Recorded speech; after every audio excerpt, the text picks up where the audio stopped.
Vietnam में फंसे पाकिस्तानियों को लेकर खुसूसी परवाज इस्लामाबाद पहुंच गई। 318 पाकिस्तानी खुसूसी परवाज के जरिए इस्लामाबाद पहुंचे।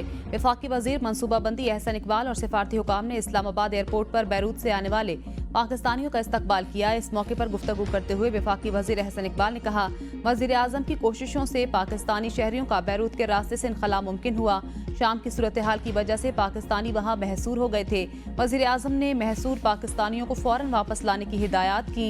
वजीर आजम का ये इकदाम एक पैगाम था कि दुनिया में कोई भी पाकिस्तान मुश्किल में होगा तो उसके पीछे हुकूमत मौजूद है। पाकिस्तानियों की बाहिफाजत वापसी पर लबनानी वजीर आजम और उनकी हुकूमत के शुक्रगुजार हैं।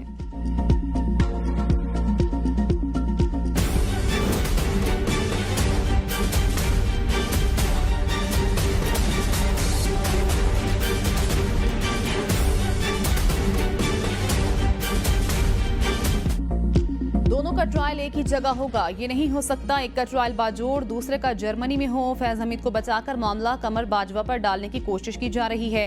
बानी पीटीआई के लिए मुश्किलात मजीद बढ़ गई। फैसल वाबजा कहते हैं, बानी पीटीआई का मिलिट्री ट्रायल मेरे लिए बायस हैरानी नहीं होगा।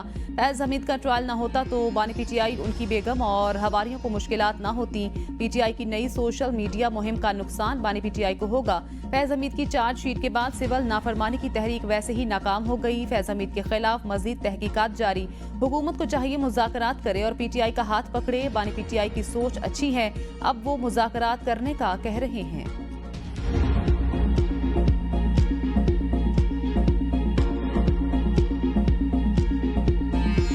इतवार वाले दिन यौम शोहदा ये मुकर्रर हो चुका है। इतवार वाले दिन सिर्फ पाकिस्तान में नहीं, उन्होंने अपने ओवरसीज पाकिस्तानियों को भी कहा है कि आप सब ये दिन मुकर्रर किया। 4 दिन रोक लेंगे, 5 दिन रोक लेंगे, धमकियां दे देंगे, लेकिन शवाहिद भी आ रहे हैं। शवाहिद जमा होना शुरू हो गए। आज नहीं तो कल सब कुछ जाहिर हो जाएगा।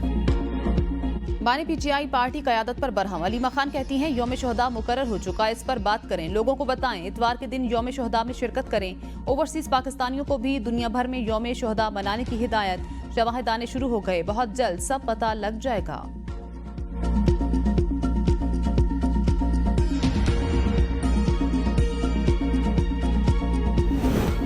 मई में जनरल फैज का कोई रोल नहीं था। असद उमर का एबीएन न्यूज के प्रोग्राम सवाल से आगे में इंकिशाफ। कहा, इस मामले में तफ्तीश हो रही है, प्रेस रिलीज आने के बाद पता लगेगा।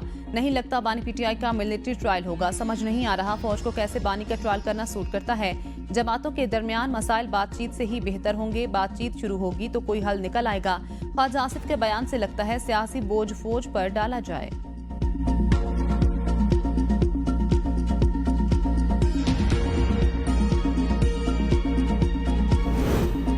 सियासी मसाइल डायलॉग के बगैर कभी हल नहीं हुए। राना सनाउल्लाह कहते हैं, सियासी लीडरशिप जब साथ बैठती है तो मसाइल हल होते हैं। बानी पीटीआई जब हुकूमत में थे तो कहते थे कि अपोजिशन से बात नहीं करूंगा। 3.5 साल तक अपोजिशन लीडर को फोन तक नहीं किया था। आज भी बानी पीटीआई एस्टेब्लिशमेंट से बात करना चाहते हैं। मौलाना फजलुर रहमान ने हमें 26वीं आईनी तरमीम पर वोट दिया था। मौलाना की बात आईनी और कानूनी तौर पर दुरुस्त, बैठकर बात होनी चाहिए और हल निकालना चाहिए। कोशिश हो रही, बैठकर मामलात को हल किया जाए। हमारी कोई मजबूरी है तो वो इसे जरूर समझेंगे।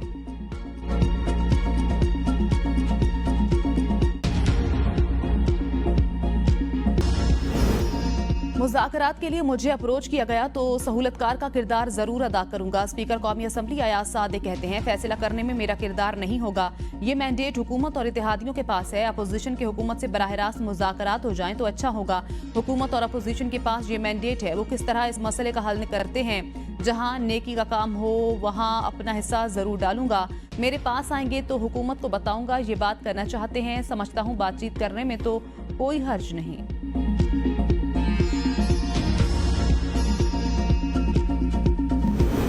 तोशाखाना 2 केस में बानी पीटीआई और बुशरा बीबी पर फर्द जुर्म आयद। मुल्जिमान का सेहत जुर्म से इनकार। अडयाला जेल में केस की समाअत पर बानी पीटीआई को अदालत पेश किया गया। बुशरा बीबी भी हाजिर हुई। इब्तिदाई तहकीकात नैब ने की थी। नैब तरमीम की रोशनी में केस एफआईए को मुंतकिल किया गया था। सितंबर 2024 में एफआईए ने जरूरी तहकीकाती कार्रवाई के बाद चालान जमा कराया था। केस की समाअत 18 दिसंबर तक मुलतवी। अडयाला जेल में 190 मिलियन पाउंड रेफरेंस की समाअत। मुल्जिमान ने दस्तखतशुदा बयान दाखिल करवा दिए। बानी पीटीआई ने दिफा में गवाह पेश करने के बयान में तरमीम कर दी। बानी पीटीआई ने अपने दिफा में गवाह पेश न करने पर अदालत को आगाह कर दिया। आइंदा समात पर प्रोसिक्यूशन के वकील हतमी बहस का आगाज करेंगे। समात 17 दिसंबर मंगल तक मुलतवी।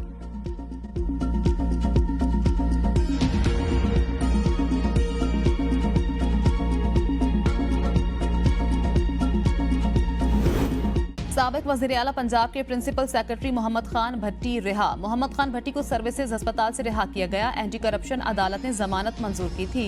साबिक वज़ीर आला के प्रिंसिपल सेक्रेटरी पर पंजाब असम्बली में मुबैयना गैर कानूनी भर्तियों समेत दीगर मुकदमा दर्ज हैं।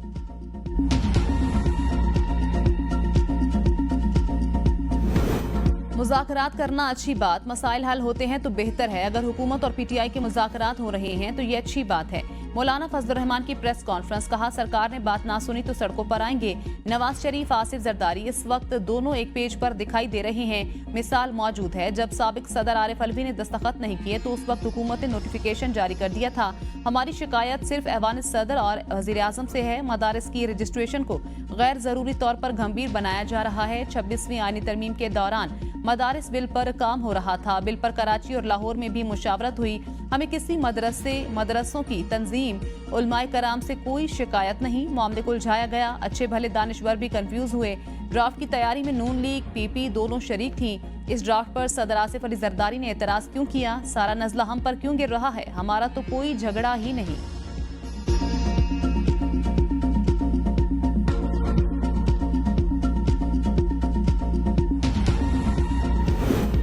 जैसन गिलेस्पी ने ओहदे से इस्तीफा दे दिया। पीसीबी के मुताबिक Aqib Javed red ball team के अबूरी हेड कोच मुकर्रर। जैसन गिलेस्पी के मुस्ताफी होने पर आकिब जावेद को अबूरी हेड कोच मुकर्रर किया गया। रेड बॉल टीम के कोच जैसन गिलेस्पी ने टिम नेल्सन को हटाने पर नाराजगी के सबब जनूबी अफ्रीका जाने से इनकार किया।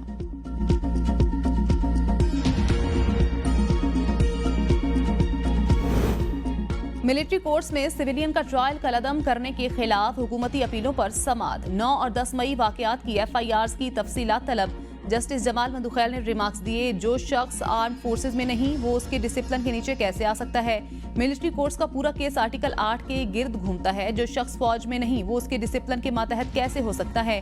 हुकूमती वकील ख्वाजा हारिस ने कहा, मखसूस हालात में सिविलियन पर आर्मी एक्ट का इतलाक होता है। अदालत के पास आर्मी एक्ट दफात को कलअदम करने का इख्तियार नहीं। जस्टिस जमाल मंदुखैल ने कहा, अगर एक फौजी अपने अफसर का कत्ल कर दे तो केस कहां चलेगा। ख्वाजा हारिस ने कहा, कत्ल का केस आम अदालत में चलेगा। जस्टिस जमाल मंदुखैल ने रिमार्क्स दिए, आइन के आर्टिकल 8 में आर्मी कवानीन का जिक्र इनके डिसिप्लिन के हवाले से है। फौजी तंसीबात पर हमला भी तो इंसदाद दहशतगर्दी एक्ट के तहत ही जुर्म है। जस्टिस मुसरत हिलाली ने कहा, जाती अनाद पर फौजी का कत्ल अलग और बलोचिस्तान तर्ज पर फौज पर हमला अलग चीजें हैं। समात आज दोबारा होगी।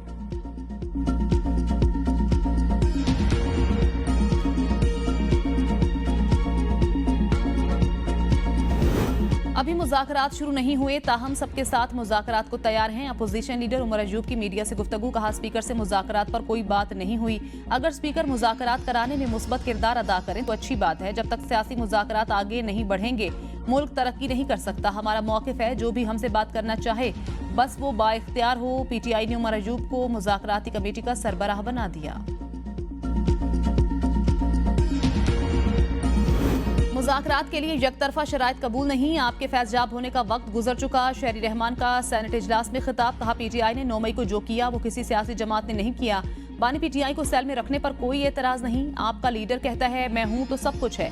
आपने IMF को खत लिखकर मुल्क की मईशत तबाह करने की कोशिश की। आंसू गैस के शेल आपके पास कहां से आए? हम सच बोलेंगे तो मिर्चें तो लगेंगी। हम जलाओ घिराओ को आज़ादी नहीं समझते, ऐसी आज़ादी नहीं चाहते जो PTI वाले मांगते हैं। जमहूरियत की खातिर हमारी जमात ने बहुत कुछ बर्दाश्त किया। तहरीक इंसाफ ने रियासत पर हमला किया। जिन छावनियों से शहीदों की मैयतें उठाई गईं उनको जलाया गया। मुजाहिरीन को आंसू गैस के शेल कहां से मिल गए थे? पीपल्स पार्टी ने इलेक्शन के वक्त कहा था, हमारे दरवाजे सबके लिए खुले हैं।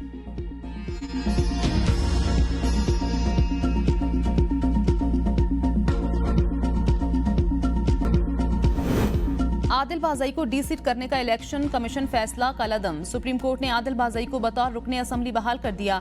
सुप्रीम कोर्ट ने इलेक्शन कमीशन के तरीकाकार पर सवालात उठा दिए। हुक्मनामे में कहा गया, मुस्लिम लीग नून की जानिब से नाअहली का दिया गया डिक्लेरेशन भी कंफर्म नहीं हो सकता। फैसले की तफसीली वजूहात बाद में जारी की जाएंगी। जस्टिस आयशा मलिक ने डीजी ला इलेक्शन कमीशन से इस्तफसार किया, आपने किस इख्तियार के तहत बगैर इंक्वायरी एक बयान हलफी को दुरुस्त मान लिया? या इलेक्शन कमीशन ये कह सकता है एक बयान हलफी पसंद नहीं आया, दूसरा आ गया, आपको किसी चीज की परवाह ही नहीं, क्या आप किसी को नहीं मानते? जस्टिस मंसूर अली शाह ने रिमार्क्स दिए, ये अदालतों और मजिस्ट्रेटों को भी नहीं मानते, खुद भी इंक्वायरी नहीं करते। ट्रायल कोर्ट की पावर इलेक्शन कमीशन के पास कहां से है? जस्टिस अकील अब्बासी ने रिमार्क्स दिए, बस बड़े साहब का खत आ गया तो बंदे को डी सीट कर दो, ये नहीं हो सकता। जस्टिस मंसूर अली शाह ने कहा, एक हल्के के आवाम को डिसफ्रेंचाइज करने का पैमाना तो सख्त होना चाहिए।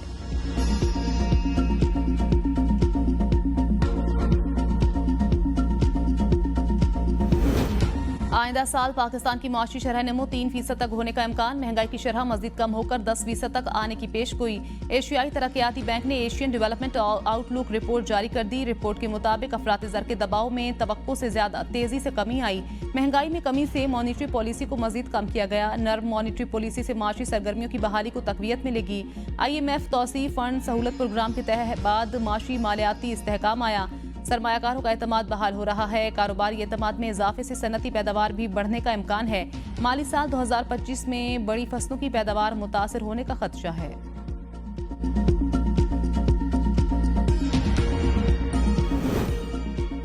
बरामदात और रिकॉर्ड तरसीलात ज़र की बदौलत मुल्की ज़र मुबादला के ज़खायर में इजाफा हुआ। वज़ीर आज़म का overseas investors chamber of commerce and industry की हालिया रिपोर्ट पर इत्मीनान का इजहार। कहा, गुज़श्ता चंद माह के दौरान गैर मुल्की सरमायाकारों के एतमाद में इजाफा हुआ है। कारोबार करने के लिए माहौल में बेहतरी आई। पाकिस्तान के बारे में आलमी सोच मनफी 10% से निकलकर 31% मुस्बत पर आ गई। चीनी वफ्द की सदर मुमलिकत से मुलाकात। मेडिकल सिटी के कयाम के लिए $1 अरब की सरमायाकारी में दिलचस्पी। सदर मुमलिकत ने कहा, दोनों मुल्कों के अवाम बिलखसूस सरमायाकारों और कारोबारी इदारों के दरमियान रवाबित बढ़ाना होंगे।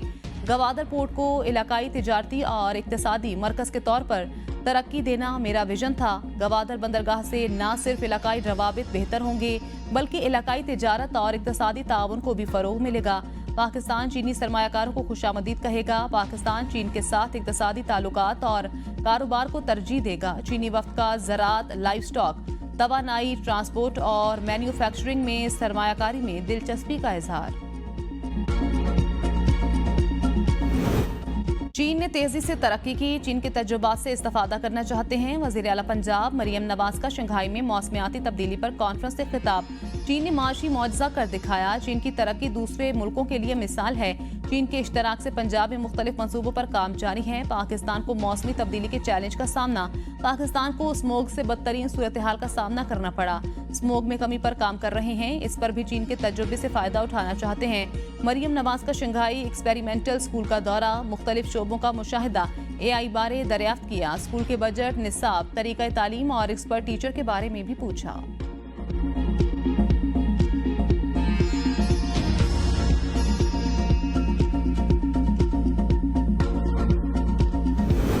हमेशा से यही कहना था, मुज़ाकरात करो, अगर अब कोई पेशरफ्त हुई है तो मुस्बत होगी, हम मुल्क के लिए जान भी कुर्बान कर सकते हैं। साबिक सदर आरिफ अलवी की कराची में मीडिया से गुफ्तगू। कहा, हमेशा से मुज़ाकरात के लिए किरदार अदा करने को तैयार हूँ। फैज़ हमीद ने सियासत में हिस्सा लिया, अच्छी बात है, उन पर मुकदमा चल रहा है। सिंध हाई कोर्ट ने आरिफ अलवी को गिरफ्तारी से रोक दिया।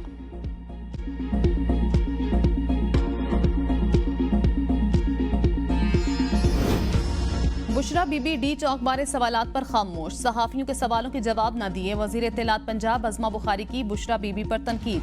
कहा, बदकिस्मती देखें, 26 नवंबर को रानी बन रही थी, आज मुंह छुपाती फिर रही हैं। 23 नवंबर को शोहर की तरह अज खुद कौम से खिताब करने वाली बुशरा बीबी आज खामोश। 24 और 26 नवंबर को जोशीले खिताब करने वाली बुशरा बीबी आज अपना इनकलाबी भाषण पेशावर छोड़ आए। 26 नवंबर को डी चौक फतह करने आई, आज सहाफियों के सवालों पर एक लफ्ज नहीं बोल सकी। बुशरा बीबी मीडिया को बताती डी चौक से भागने का प्लान उनका था या गंडापुर का था, उन्हें कौम को बताना चाहिए डी चौक से दौड़ क्यों लगाई।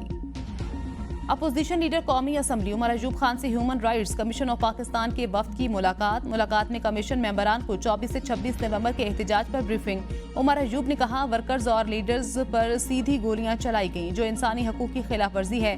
वाकयात की मुकम्मल शफाफ तहकीकात होनी चाहिए। हुकूमत सरासर बदमाशी पर उतर आई। उन्होंने मॉडल टाउन वाला सान्या फिर दोहराया। असद कैसर ने कहा, एहतजाज की आड़ में गरीब लोगों को उठाया गया है जिनको किसी पार्टी से कोई ताल्लुक नहीं। बैरिस्टर गोहर ने कहा, हमारे वर्कर्स पर कुछ साबित होता है तो हम सपोर्ट नहीं करेंगे।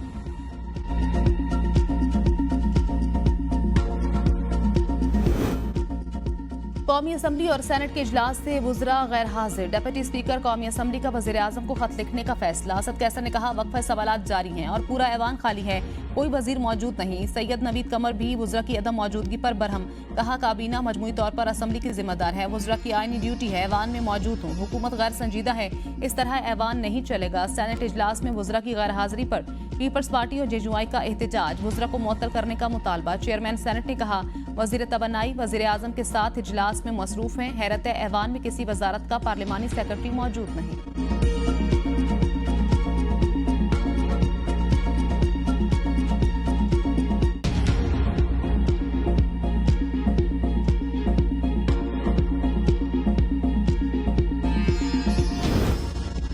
वज़ीर खजाना ने हुकूमत को सूद से पाक कर्ज मिलने का रास्ता बता दिया। मोहम्मद औरंगजेब कहते हैं, हुकूमत को सुकूक के जरिए सूद से पाक कर्ज मिल सकता है। इस्लामी कैपिटल कॉन्फ्रेंस हुकूमत का माली निज़ाम शरिया असूलों पर मुंतकिल करने का अज़्म है। इस्लामी मालियाती निज़ाम पर मुंतकिली के सफ़र में सबको मिलकर चलना है। शरिया असूलों पर मुरतब प्रोडक्ट से सारिफ का एतमाद हासिल करना है। दुनिया में वैल्यू फाइनेंशियल खिदमात की मांग बढ़ रही है। SECP रेगुलेटरी माहौल फराहम कर रहा है। SECP की तवज्जो शोबे की सलाहियत बढ़ाने पर भी है। वो माशी चैलेंजेस दरपेश थे, उन्हें हल किया है। हमारी माशी समत दुरुस्त है। वज़ीर आला सिंध की ज़ेर सदारत जारी मंसूबों से मुतल्लिक जायजा इजलास। वर्ल्ड बैंक के सिंध में जारी मंसूबों की पेशरफ्त और मसाइल पर गुफ्तगू। मुराद अली शाह ने कहा, वर्ल्ड बैंक के ताउन से 13 मंसूबे जारी हैं।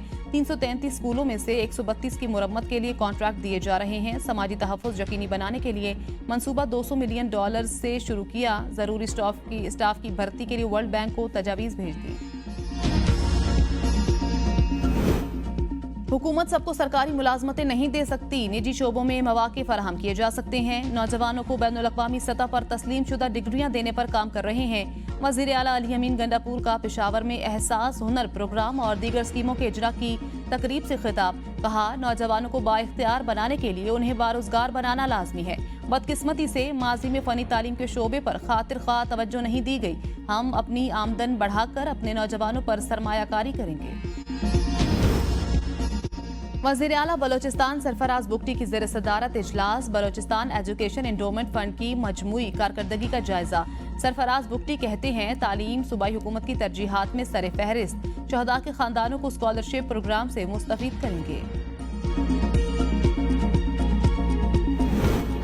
इस्लामाबाद और लाहौर हाई कोर्ट में जजेस तकर्रियों के लिए जुडिशल कमीशन का इजलास तलब। चीफ जस्टिस याहिया अफरीदी की सरबराही में इजलास 21 दिसंबर को होगा। इस्लामाबाद हाई कोर्ट के लिए 10 उम्मीदवारों के नाम सामने आ गए। आजम खान, शाहरुख अर्जमंद, जज हुमायूं दिलावर, एडवोकेट काशिफ अली मलिक और दीगर के नाम शामिल। लाहौर हाई कोर्ट के लिए chief justice Lahore high court ने 21 नाम तजवीज़ कर दिए। जस्टिस मंसूर अली शाह ने 11 नाम तजवीज़ किए। जस्टिस मंसूर ने साबिक रजिस्ट्रार जजीला असलम का नाम दिया। अली जफर ने 3, फारूक नाइक ने 8 नाम तजवीज़ कर दिए। मुजवज़ा नामों की फहरिस्त जुडिशल कमीशन को इरसाल।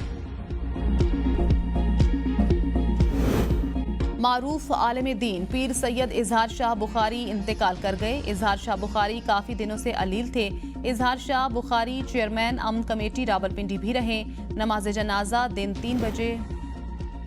नामवर खतात राशिद सयाल इंतकाल कर गए। राशिद सयाल कुछ रोज से निश्तर अस्पताल मुल्तान में जेरे इलाज थे। राशिद सयाल को 4000 से ज्यादा मसाजिद में खताती करने का एजाज हासिल। राशिद सयाल ने खत राशिद और खत राशिद अल कलम के नाम से 2 खत ईजाद किए।